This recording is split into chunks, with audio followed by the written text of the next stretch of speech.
विद्यार्थी मित्रांनो नमस्कार, स्वागत आहे तुमचं आपली शाळा जीके या आपल्या हक्काच्या यूट्यूब चॅनलवर।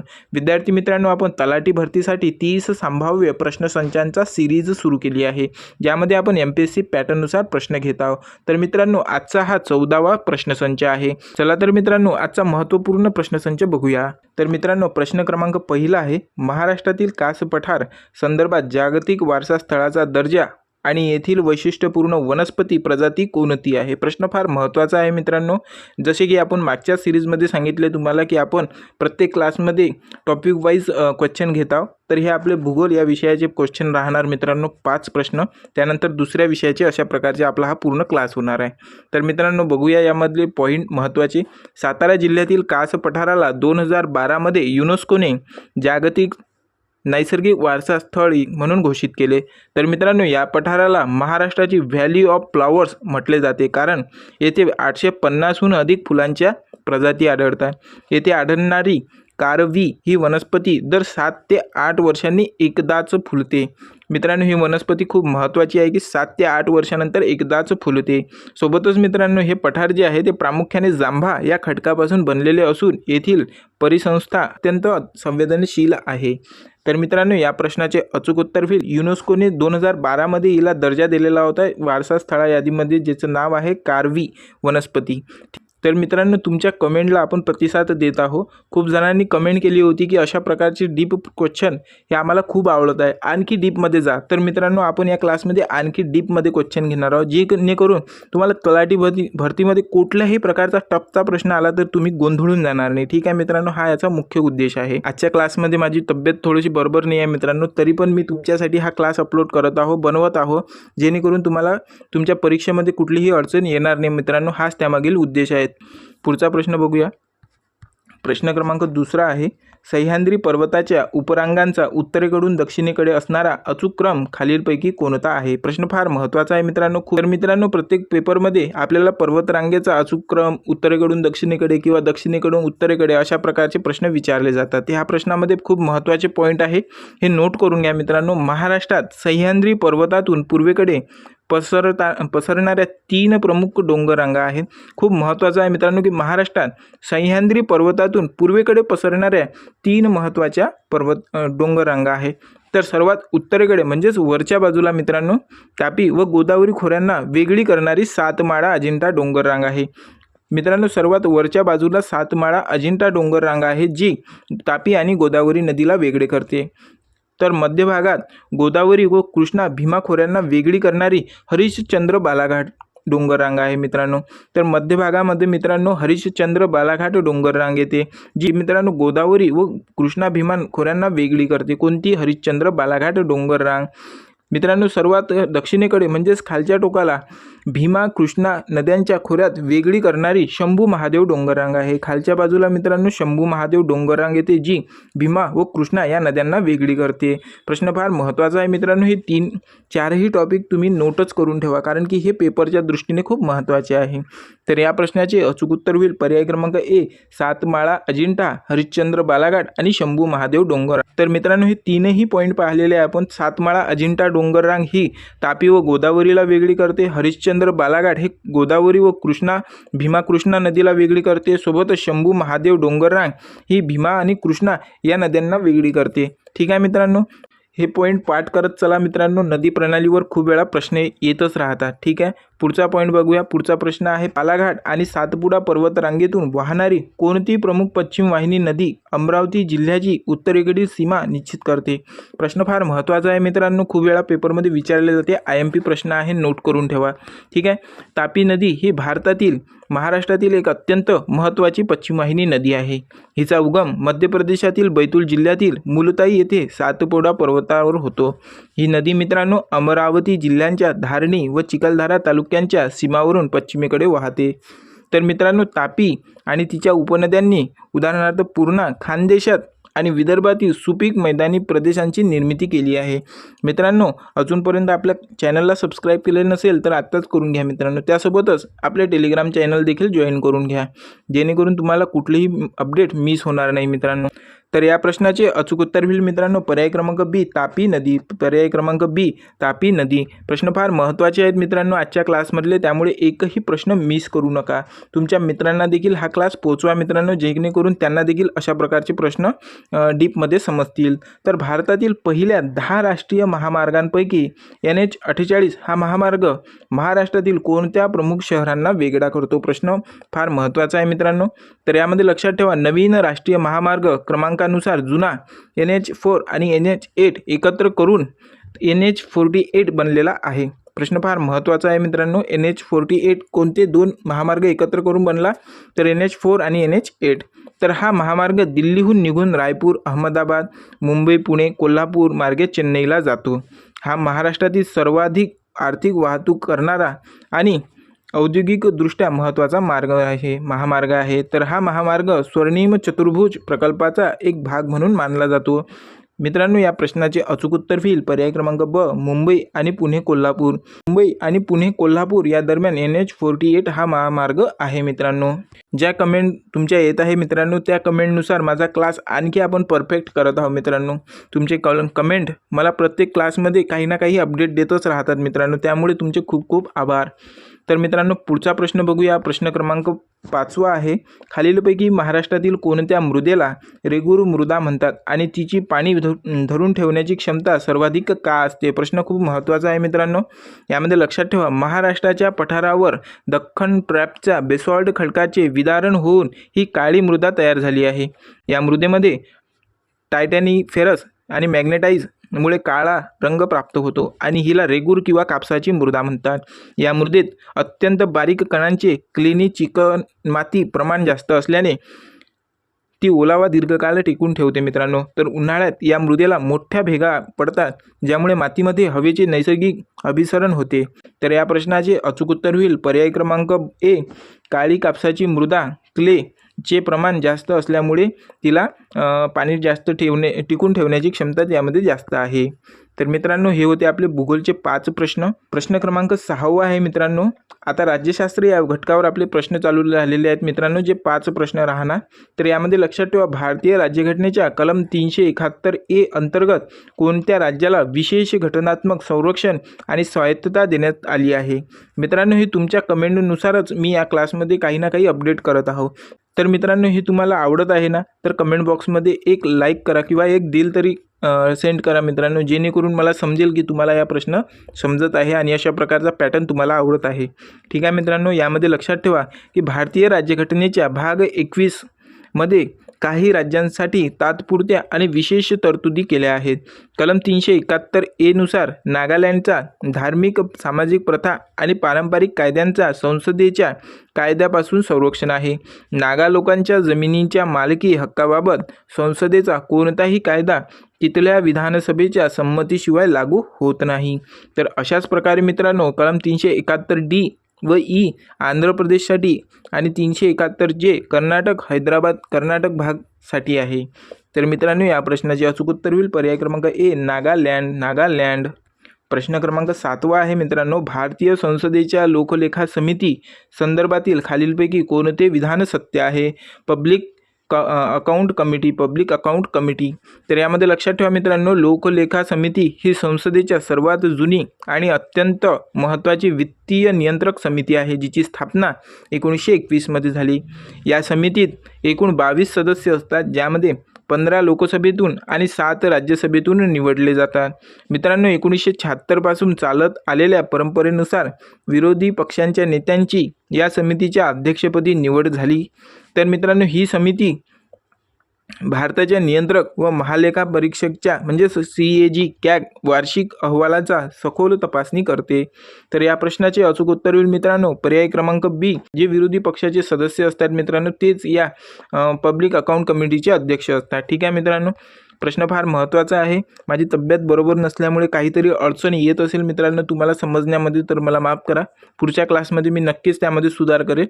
तर प्रश्न क्रमांक 8 आहे मित्रांनो. राज्यघटनेच्या कोणत्या कलमानुसार राष्ट्रपतींना केंद्रीय मंत्रिमंडळाच्या सल्ल्यानुसार काम करणे बंधनकारक करण्यात आले आहे? प्रश्न फार महत्त्वाचा आहे मित्रांनो. यामध्ये लक्षात ठेवा, मूळ राज्यघटनेत राष्ट्रपतींवर मंत्रिमंडळाचा सल्ला बंधनकारक आहे की नाही यावर स्पष्टता नव्हती.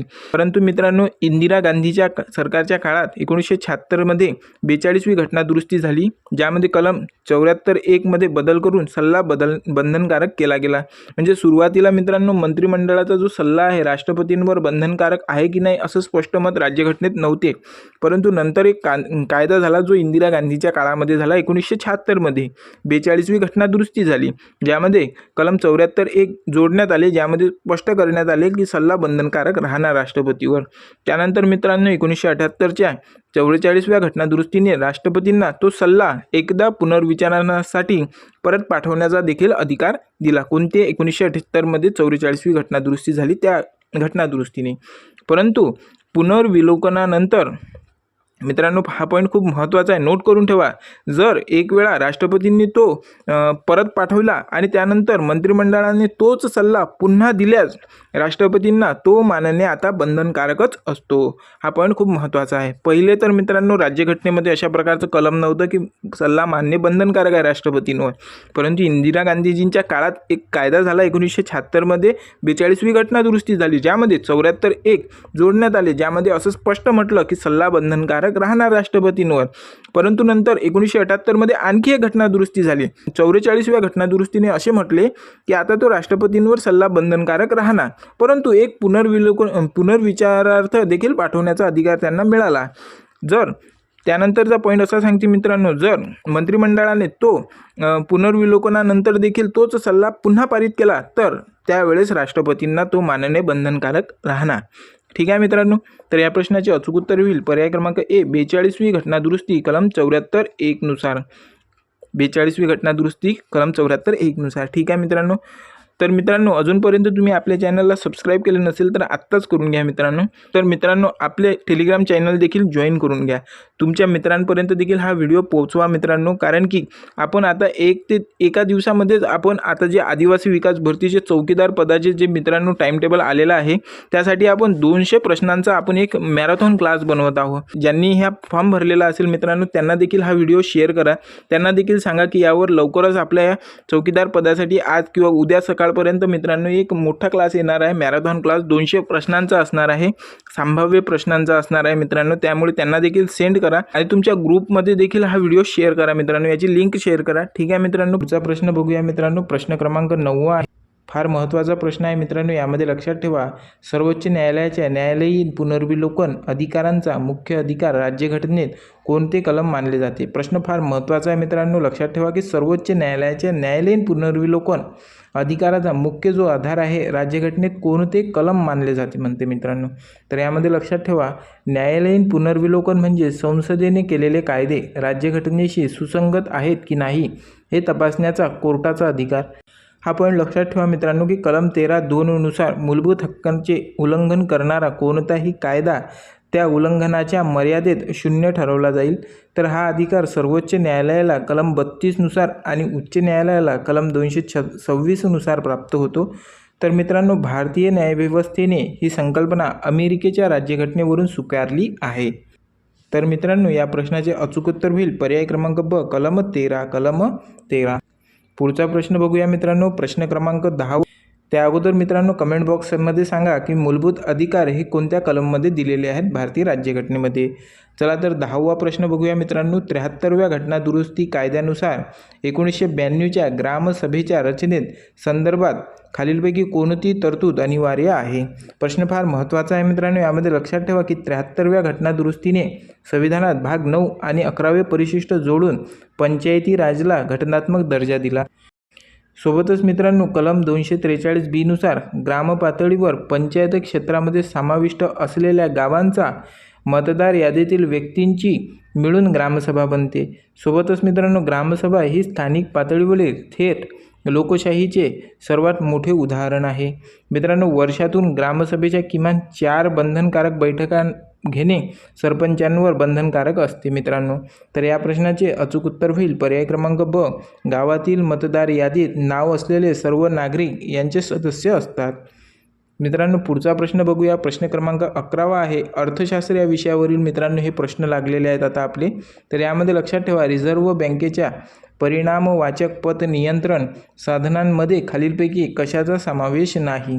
मित्रांनो, प्रश्न फार महत्त्वाचा आहे, यामध्ये लक्षात ठेवा. RBI देशातील महागाई आणि चलनवाढ नियंत्रण करण्यासाठी आर्थिक पतधोरण मॉनिटरी पॉलिसी जाहीर करते. तर पत नियंत्रणाची 2 साधने असतात, ज्यामध्ये संख्यात्मक पहिला परिणामवाचक आणि दुसरा आहे गुणात्मक निवड साधने. तर यामध्ये लक्षात ठेवा मित्रांनो, बँक दर रेपो रेट, त्यानंतर रिझर्व्ह रेपो रेट, त्यासोबतच CRR, SLR आणि OMO ही सर्व संख्यात्मक साधने आहेत, जी बाजारातील एकूण पैशांचा पुरवठा नियंत्रित करतात.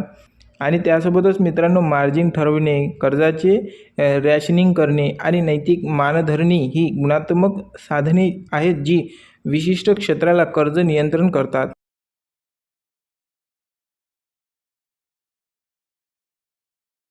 मित्रांनो, अजूनपर्यंत तुमच्या मित्रांपर्यंत हा क्लास पोहोचवला नसेल तर आत्ताच पोहोचवा मित्रांनो. आपली 30 प्रश्नसंचांची सिरीज त्यांना देखील कळू द्यात. मित्रांपर्यंत हा क्लास पोहोचवा. आपले टेलिग्राम चॅनल देखील जॉईन करा मित्रांनो. त्यासोबतच अजूनपर्यंत आपले यूट्यूब चॅनल जॉईन केले नसेल तर आत्ताच करून घ्या. पुढचा प्रश्न बघूया मित्रांनो. प्रश्न फार महत्त्वाचा आहे. भारतात राष्ट्रीय उत्पन्न मोजताना प्राथमिक क्षेत्र प्रायमरी सेक्टरमध्ये खालीलपैकी कोणत्या घटकांचा समावेश केला जात नाही, असा प्रश्न आहे मित्रांनो. यामध्ये लक्षात ठेवा, अर्थव्यवस्थेचे प्रामुख्याने 3 भाग पडतात. तर प्राथमिक प्राकृतिक साधने, त्यामध्ये द्वितीय उद्योग साधने आणि तृतीयमध्ये सेवा. मित्रांनो, शेती, वने, पशुपालन, मासेमारी आणि खाणकाम मायनिंग हे सर्व नैसर्गिक साधनांवर आधारित असलेले प्राथमिक क्षेत्रात येतात. त्यासोबतच गॅस, वीज निर्मिती आणि पाणी पुरवठा या ज्या गोष्टी आहेत मित्रांनो, त्या प्रक्रियेद्वारे उत्पादित होत असल्याने याचा समावेश द्वितीय क्षेत्रात होतो. तर भारताच्या सध्या राष्ट्रीय उत्पन्नात सर्वात जास्त वाटा तृतीय म्हणजेच सेवा क्षेत्राचा सुमारे 54% आहेत मित्रांनो. हा देखील पॉईंट लक्षात ठेवा. मित्रांनो, ह्या प्रश्नाचे अचूक उत्तर होईल गॅस, पाणी पुरवठा आणि वीज निर्मिती या सेवांचा वापर प्राथमिक क्षेत्रामध्ये होत नाही. तर मित्रांनो, यामध्ये पशुपालन, मत्स्यपालन, खननकाम आणि दगडधोंडे उपसणे, वनीकरण आणि लाकूड तोडणे यांचा प्राथमिक क्षेत्रामध्ये समावेश होतो. मित्रांनो, तुमच्यासाठी प्रश्न असा आहे की द्वितीय क्षेत्रामध्ये कोणकोणत्या घटकांचा समावेश होतो? या प्रश्नाचे उत्तर तुम्ही कमेंट बॉक्समध्ये सांगा मित्रांनो. पुढचा प्रश्न बघूया. आपला महत्त्वाचा प्रश्न आहे मित्रांनो.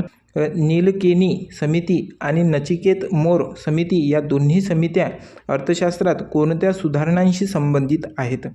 तर यामध्ये लक्षात ठेवा, नचिकेत मोर समितीने भारतातील छोट्या व्यावसायिक आणि कमी उत्पन्न गटांसाठी पेमेंट बँकची शिफारस केली. तर नंदन नीलकेनी समितीने देशात डिजिटल पेमेंटला चालना देण्यासाठी आणि सुरक्षितता वाढवण्यासाठी उपाय सुचविले. सोबतच मित्रांनो, या दोन्ही समितींचा मुख्य उद्देश देशातील तळागाळातील नागरिकांपर्यंत बँकिंग सेवा पोहोचविणे म्हणजेच वित्तीय समावेशक हा होता. तर मित्रांनो, या सुधारणामुळेच देशात UPI म्हणजेच UPI आणि जनधन खात्यांचा विस्तार वेगाने झाला. तर मित्रांनो, या प्रश्नाचे अचूक उत्तर होईल पर्याय क्रमांक B, वित्तीय समावेशक आणि डिजिटल बँकिंग, फायनान्शियल इन्क्लुशन. मित्रांनो, पुढचा प्रश्न बघूया. प्रश्न क्रमांक 14 आहे. जेव्हा अर्थव्यवस्थेमध्ये मंदी आणि महागाई या दोन्ही गोष्टी एकाच वेळी अस्तित्वात असतात तेव्हा त्या स्थितीला काय म्हणतात? मित्रांनो, प्रश्न फार महत्त्वाचा आहे. यामध्ये लक्षात ठेवा की अर्थव्यवस्थेमध्ये मंदी आणि महागाई या दोन्ही गोष्टी एकाच वेळी अस्तित्वात असतात तेव्हा त्या स्थितीला काय म्हणतात, असा प्रश्न आहे मित्रांनो.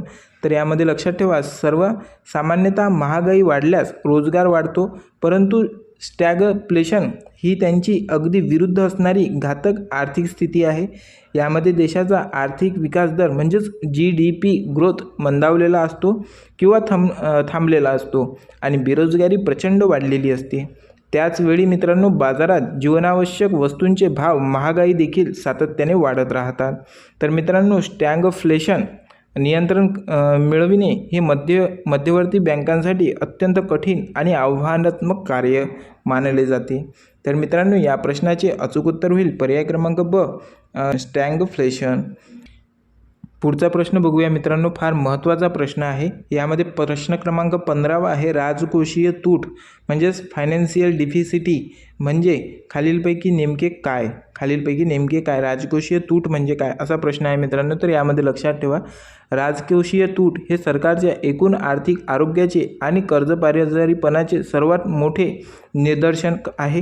जेव्हा सरकारचा एकूण खर्च महसुली भांडवली हा सरकारच्या एकूण उत्पन्नापेक्षा कर्ज सोडून जास्त असतो, तेव्हा राजकोषीय तूट निर्माण होते. ही तूट भरून काढण्यासाठी सरकारला रिझर्व्ह बँकेकडून किंवा खुल्या बाजारातून कर्ज घ्यावे लागते. सोबतच मित्रांनो, FRBM कायद्यानुसार देशाची राजकोषीय तूट ही GDPच्या 3% आत मर्यादित ठेवण्याचे उद्दिष्ट असते. तर मित्रांनो, या प्रश्नाचे अचूक उत्तर होईल पर्याय क्रमांक ब, एकूण खर्च वजा कर्ज व्यतिरिक्त मिळालेले एकूण उत्पन्न. मित्रांनो, प्रश्नाचा कंटेंट आवडत असेल तर मित्रांनो एक लाईक करा आणि टेलिग्राम चॅनलवर आपली प्रत्येक अपडेट दिली जात असते, ते देखील जॉईन करा मित्रांनो.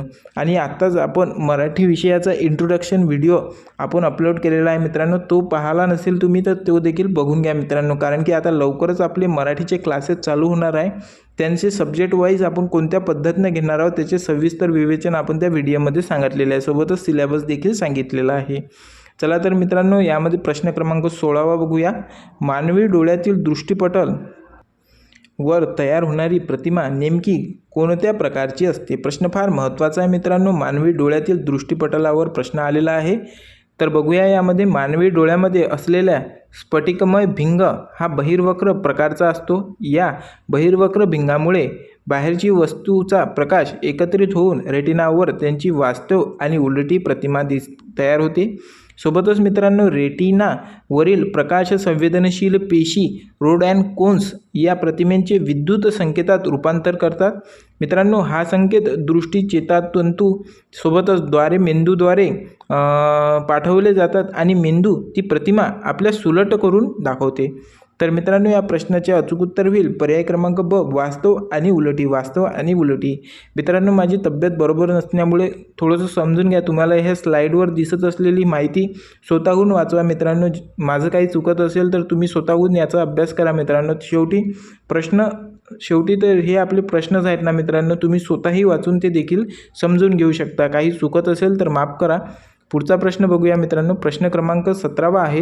अणुभट्टीमध्ये म्हणजेच न्यूक्लिअर रिॲक्टर साखळी अभिक्रिया नियंत्रित करण्यासाठी नियंत्रक दांड्या कंट्रोल रोड म्हणून कशाचा वापर केला जातो? तर यामध्ये लक्षात ठेवा, अणुभट्टी युरेनियमच्या अणूंवर न्यूट्रॉनचा मारा केल्यावर प्रचंड ऊर्जा आणि नवीन न्यूट्रॉन बाहेर पडतात.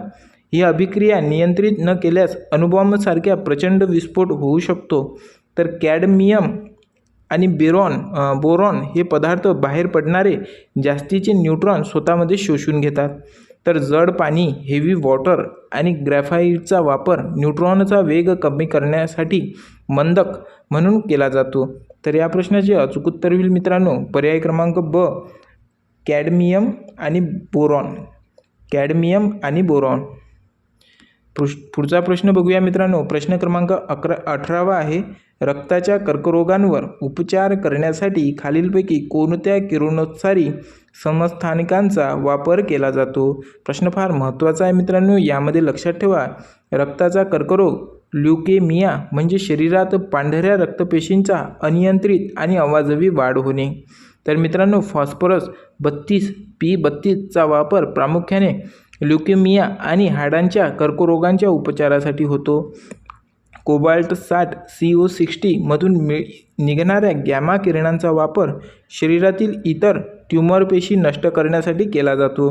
तर मित्रांनो, आयोडीन 131चा वापर थायरॉईड ग्रंथींच्या आजारांवर आणि घशांच्या कॅन्सरच्या निदानासाठी होतो. तर या प्रश्नाचे अचूक उत्तर होईल मित्रांनो पर्याय क्रमांक ब, कोबाल्ट 60 व फॉस्फरस 32. प्रश्न क्रमांक 19 आहे मित्रांनो. विद्युत चुंबकीय अपवर्तन आणि प्रकाशाचे संपूर्ण अंतर्गत परावर्तन यामुळे निसर्गात कोणती घटना घडते? तर यामध्ये लक्षात ठेवा मित्रांनो, संपूर्ण अंतर्गत परावर्तन होण्यासाठी प्रकाश किरण हा घन माध्यमातून विरल माध्यमात जाताना त्याचा आपाती कोन क्रांतिक कोनापेक्षा मोठा असावा लागतो. हा वाळवंटी उन्हाळ्यामध्ये जमिनीलगतची हवा तापून विरल बनते आणि वरची हवा तुलनेने घन राहते. यामुळे उंचावरून येणारा प्रकाश किरण जमिनीकडे येताना परावर्तित होऊन वर जातो, ज्यामुळे पाण्याचा अभ्यास म्हणजेच मृगजल दिसते. तर मित्रांनो, हिऱ्याला पडलेले विशिष्ट पैलू आणि त्यांचे चमकणे हे देखील संपूर्ण अंतर्गत परावर्तनाचे उत्तम उदाहरण आहे.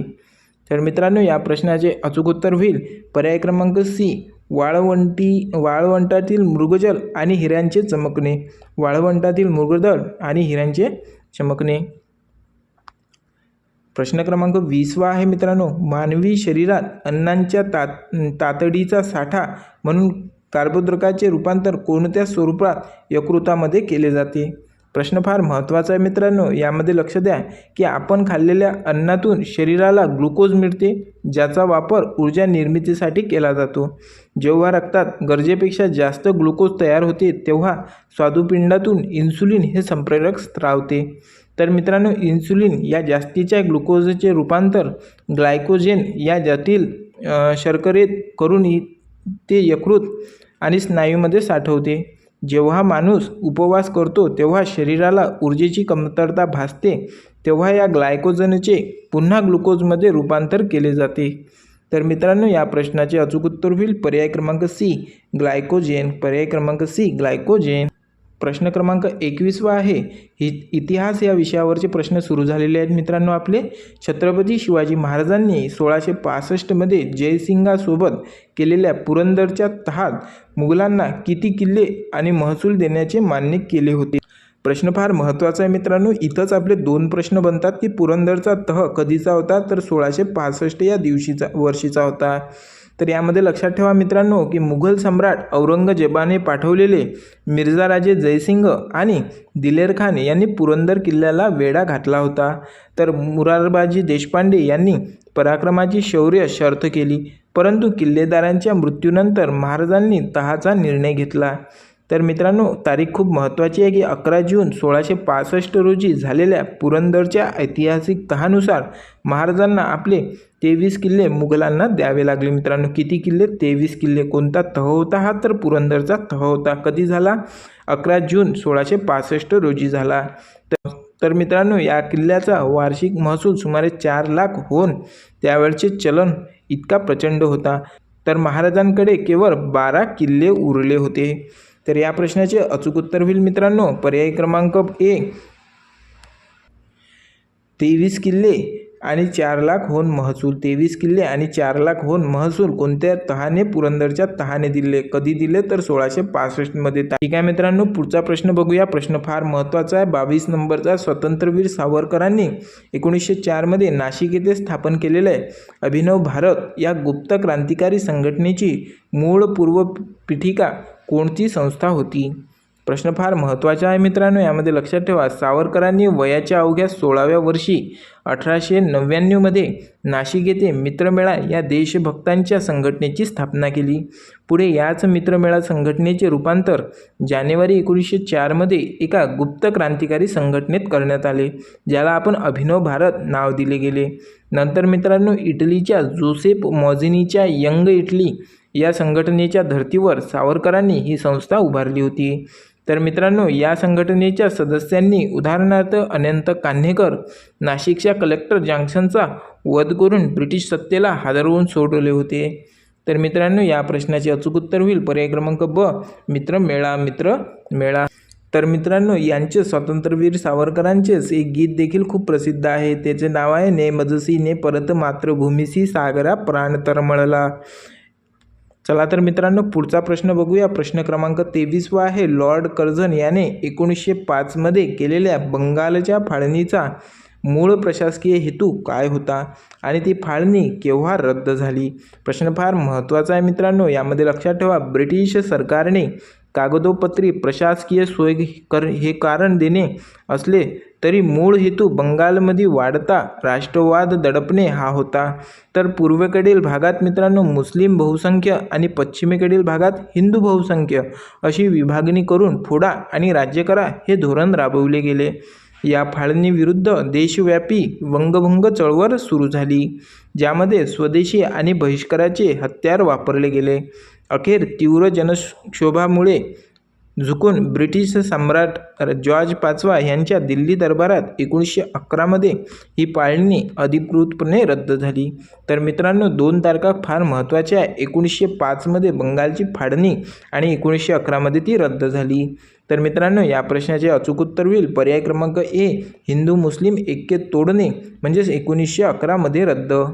याचा मुख्य हेतू होता मित्रांनो हिंदू मुस्लिम ऐक्य तोडणे आणि रद्द कधी झाली तर 1911 झाली, जी 1905 लॉर्ड कर्झनने बंगालची फाळणी केली होती. तेच मित्रांनो 1911 रद्द झाली. पुढचा प्रश्न बघूया मित्रांनो. प्रश्न क्रमांक 24 आहे. छत्रपती शिवाजी महाराजांच्या आरमाराचे पहिले प्रमुख म्हणून कोणाचा उल्लेख केला जातो, ज्यांनी सिद्धी व पोर्तुगीजांचा वचकवून ठेवले?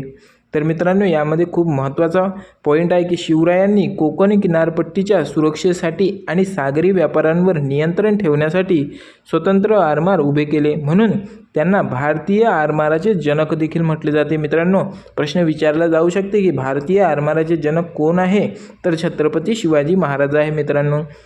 त्यानंतरचा पॉईंट आहे की आरमाराचे सुरुवातीचे संघटन आणि नेतृत्व मायनाक भंडारी स्थानिक कोळी नेतृत्व आणि दौलत खान दर्या सारंग यांच्याकडे होते. तर मित्रांनो, महाराजांनी सिंधुदुर्ग, विजयदुर्ग आणि पद्मदुर्ग यांसारखे बलाढ्य जलदुर्ग बांधून समुद्रात स्वराज्याची पकड मजबूत केली. पुढे मित्रांनो, पेशवाईच्या काळात कान्होजी आंग्रे यांनी मराठा साम्राज्याचा सुवर्णकाळ आणला आणि परकीय सत्तेचा पराभूत केले.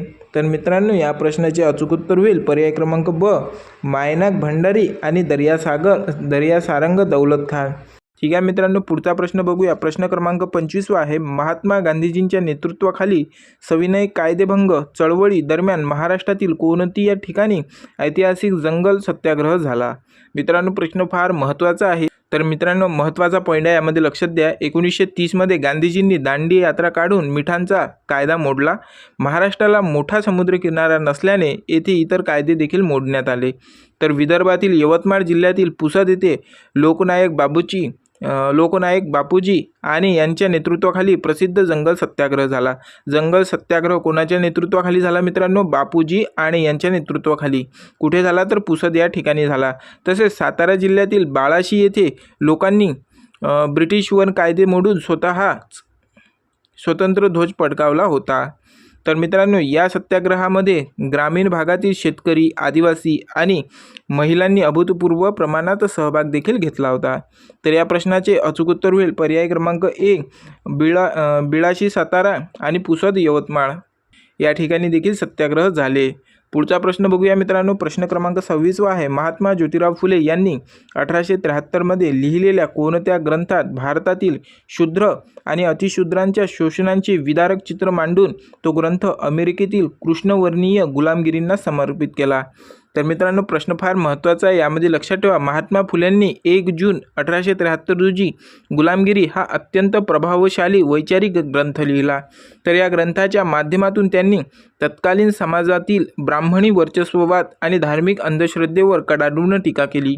तर मित्रांनो, अमेरिकेतील गुलामगिरी नष्ट करणाऱ्या आणि कृष्णवर्णीयांच्या हक्कासाठी लढणाऱ्या उदात्त नागरिकांना त्यांनी हा ग्रंथ आदराने समर्पित केला. तर मित्रांनो, या प्रश्नाचे अचूक उत्तर होईल सार्वजनिक सत्यधर्म, त्यांच्या मृत्यूनंतर 1891 प्रकाशित झालेला अंतिम परिपक्व ग्रंथ मानला जातो सार्वजनिक सत्यधर्म. हा ग्रंथ फार महत्त्वाचा आहे. कधीचा आहे? 1891 मित्रांनो. तर मित्रांनो, या प्रश्नाचे अचूक उत्तर होईल पर्याय क्रमांक ब, गुलामगिरी. पुढचा प्रश्न बघूया. प्रश्न क्रमांक 27 आहे. डॉक्टर बाबासाहेब आंबेडकरांनी सुरू केलेल्या मूकनायक कधीचा आहे? 1920 आणि बहिष्कृत भारत जे 1927 आहे. तर नियतकालिकांचे स्वरूप आणि मुख्य उद्देश काय आहे? प्रश्नात फार महत्त्वाचा आहे मित्रांनो. यामध्ये लक्षात ठेवा, डॉक्टर बाबासाहेब आंबेडकर यांनी 31 जानेवारी 1920 रोजी मूकनायक हे पाक्षिक सुरू केले, ज्याला छत्रपती शाहू महाराजांनी आर्थिक मदत केली होती. तर मित्रांनो, मूकनायकाच्या शीर्षभागांवर संत तुकारामांचे वचन, काय करू आता धरून या भेडा, छापलेले असायचे. त्यानंतर 3 एप्रिल 1927 रोजी त्यांनी बहिष्कृत भारत हे दुसरे पाक्षिक सुरू केले. कधी केले मित्रांनो बहिष्कृत भारत? तारीख विचारली जाऊ शकते, तर तारीख आहे 3 एप्रिल 1927. कोणी सुरू केले? तर बाबासाहेब आंबेडकर यांनी सुरू केले, ज्यावर संत ज्ञानेश्वरांचे वचन छापलेले आहे. या वृत्तपत्राचा मुख्य हेतू असा होता मित्रांनो की समाजातील वंचित, दलित आणि शोषित घटकांच्या हक्कांसाठी वैचारिक लढा उभारणे हा याचा मुख्य उद्दिष्ट होता. तर या प्रश्नाचे अचूक उत्तर होईल मित्रांनो पर्याय क्रमांक ए. मूकनाईक हे पाक्षिक होते. मूकनाईक हे पाक्षिक होते. अस्पृश्यांच्या वेदनांना वाचा फोडणे हा त्यामागील उद्देश होता मित्रांनो. कधी सुरू झाले मूकनाईक? तर 1920 मध्ये सुरू झाले. आणि बहिष्कृत कधी सुरू झाले? तर 1927 मध्ये सुरू झाले. हे 2 तारीख लक्षात ठेवा. जोड्या लावामध्ये खूप वेळा विचारली जाऊ शकते. प्रश्न क्रमांक 28 आहे. राजर्षी छत्रपती शाहू महाराजांनी कोल्हापूर संस्थानात देवदासी प्रथा आणि जोगती प्रथा बंद करण्यासाठी कोणत्या वर्षी अधिकृत कायदा केला? प्रश्न फार महत्त्वाचा आहे मित्रांनो. यामध्ये लक्ष द्या. शाहू महाराजांनी समाजात स्त्रियांवर होणाऱ्या अन्यायांविरुद्ध आणि शोषणाविरुद्ध अनेक क्रांतिकारी कायदे केले. त्यांनी 1919 मध्ये संस्थानात धार्मिक नावाखाली स्त्रियांना गुलाम बनवणारी देवदासी व जोगती प्रथा कायद्याने बंद केली. याआधी त्यांनी 1918 मध्ये कधी मित्रांनो 1918 मध्ये आंतरजाती व आंतरधार्मिक विवाहाला कायदेशीर मान्यता देणारा स्पेशल मॅरेज ॲक्ट लागू केला. तर स्त्रियांना वारसा हक्क मिळवून देणे आणि जोगती प्रथेतील महिलांचे पुनर्वसन करणे यामध्ये त्यांचे योगदान अद्वितीय होते. तर या प्रश्नाचे अचूक उत्तर मित्रांनो पर्याय क्रमांक ब. 1919 मध्ये देवदासी प्रथा आणि जोगती प्रथा हे अधिकृतपणे कायद्याने बंद केले. प्रश्न क्रमांक 29 आहे मित्रांनो. पुनर्विवाह उत्तेजक मंडळाची स्थापना झालेली आहे 1865 मध्ये आणि बालहत्या प्रतिबंधक गृह यांच्या स्थापनेत व कार्यात सक्रिय असणारे महाराष्ट्रातील समाजसुधारक कोण? मित्रांनो समाजसुधारक या घटकावरील हे प्रश्न चालू आहेत, ज्यातला हा 4था प्रश्न आहे आणि आपल्या सिरीजमधला हा 29वा प्रश्न आहे. यामध्ये मित्रांनो पॉईंट लक्षात ठेवा. न्यायमूर्ती रानडे यांनी विधवा विवाहाचा पुरस्कार करण्यासाठी 1865 मध्ये पुनर्विवाहोत्तेजक मंडळाची स्थापना केली. कोणी केली मित्रांनो? न्यायमूर्ती रानडे यांनी कधी केली? 1865 मध्ये केली मित्रांनो. ठीक आहे. त्यानंतर एक पॉईंट आणखी लक्षात ठेवा की महर्षी कर्वे यांनी पुढे याच कार्याचा विस्तार करत असताना स्वतः एका विधवेशी विवाह केला आणि अनाथ बालकाश्रम 1896 सुरू केले. मित्रांनो अनाथ बालकाश्रम प्रश्न येऊ शकते कोणाचा आहे? तर महर्षी कर्वे यांचा आहे. कधी सुरू केला? तर 1896 मध्ये सुरू केला.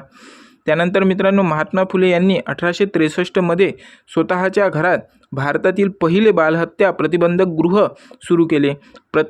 पहिले मित्रांनो भारतातील पहिले बालहत्या प्रतिबंधक गृह कोणी सुरू केले? महात्मा फुले यांनी सुरू केले. कधी सुरू केले? 1863 मध्ये सुरू केले. पॉईंट खूप महत्त्वाचा आहे मित्रांनो. 1863 मध्ये महात्मा फुले यांनी बालहत्या प्रतिबंधक गृह सुरू केले, ज्याला रानडे यांनीही पाठिंबा दिला. ज्याला मित्रांनो रानडे यांनी देखील पाठिंबा दिला. न्यायमूर्ती रानडेंनी देखील पाठिंबा दिला. या सुधारणांमुळेच महाराष्ट्रात स्त्री शिक्षणाचा आणि विधवा पुनर्विवाहाचा पाया भक्कम रोवला गेला. तर मित्रांनो या प्रश्नाचे अचूक उत्तर होईल पर्याय क्रमांक ए. न्यायमूर्ती महादेव गोविंद रानडे आणि महर्षी धोंडो केशव कर्वे. हे दोन व्यक्ती खूप महत्त्वाचे आहे मित्रांनो. कोणते? तर न्यायमूर्ती महादेव गोविंद रानडे आणि महर्षी धोंडो केशव कर्वे. ठीक आहे मित्रांनो. पुढचा प्रश्न बघूया. प्रश्न क्रमांक 30 आहे. प्रश्न क्रमांक 30 आहे मित्रांनो. आजच्या सिरीजमधला हा 30वा प्रश्न शेवटचा प्रश्न आहे आपला. आजची ही 14व्या क्रमांकाची सिरीज आहे मित्रांनो. आपल्या आणखी 16 सिरीज तशाच राहिलेल्या आहे मित्रांनो. अजूनपर्यंत तुम्ही आपली शाळा जीकेला सबस्क्राईब केले नसेल तर मित्रांनो आत्ताच करून घ्या. सोबतच आपले टेलिग्राम चॅनल देखील जॉईन करून घ्या, जेणेकरून तुमची कोणतीही अपडेट मिस होणार नाही. तर मित्रांनो हा प्रश्न बघूया की गोपाळ गणेश आगरकर यांनी सुधारक म्हणजेच कधी सुरू झाले? तर 1888 या साप्ताहिकांच्या इंग्रजी आवृत्तीच्या संपादनाची जबाबदारी कोणावर सोपवली होती? प्रश्न फार महत्त्वाचा आहे मित्रांनो. यामध्ये लक्षात घ्या की गोपाळ गणेश आगरकर यांचे सुधारक वृत्तपत्र आहे. कधीचे आहे? 1888चे आहे. जे साप्ताहिकांचं हे एक साप्ताहिक आहे ज्यामध्ये इंग्रजी आवृत्तीच्या संपादनाची जबाबदारी कोणावर सोपवली होती? तर मित्रांनो यामध्ये महत्त्वाचे पॉईंट नोट करून घ्या की आगरकरांनी सामाजिक सुधारणांचा वेगवान प्रसार करण्यासाठी सुधारक हे वृत्तपत्र जे मराठीमध्ये होते आणि इंग्रजी अशा दोन्ही भाषेमध्ये सुरू केले. मित्रांनो सुधारक हे वृत्तपत्र विचारले जाते कोणत्या भाषेमध्ये होते, तर मराठी आणि इंग्रजी अशा दोन्ही भाषेमध्ये निघत होते. सुधारक वृत्तपत्र कोणाचे होते, तर गोपाळ गणेश आगरकर यांचे होते. कधी सुरू झाले, तर 1888 मध्ये झाले. या साप्ताहिकांच्या मराठी भागांचे संपादन स्वतः आगरकर करत असत आणि त्यांची मराठी भाषेवर कमालीची पकड होती. सोबतच त्यांच्या इंग्रजी भागांच्या संपादनाची आणि लेखनाची महत्त्वाची जबाबदारी त्यांचे परममित्र नामदार गोपाळ कृष्ण गोखले यांनी सांभाळली. तर गोखले हे पुढे महात्मा गांधीजींचे राजकीय गुरु बनले. मित्रांनो प्रश्न फार महत्त्वाचा आहे, खूप वेळा पेपरमध्ये आलेला आहे की महात्मा गांधीजी यांचे राजकीय गुरु कोण होते, तर होते मित्रांनो गोपाळ कृष्ण गोखले. गोपाळ कृष्ण गोखले हे महात्मा गांधीजींचे राजकीय गुरु होते.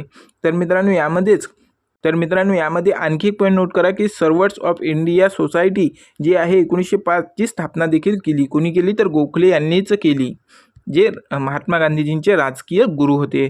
तर मित्रांनो या प्रश्नाचे अचूक उत्तर होईल पर्याय क्रमांक ए, नामदार गोपाळ कृष्ण गोखले. नामदार गोपाळ कृष्ण गोखले.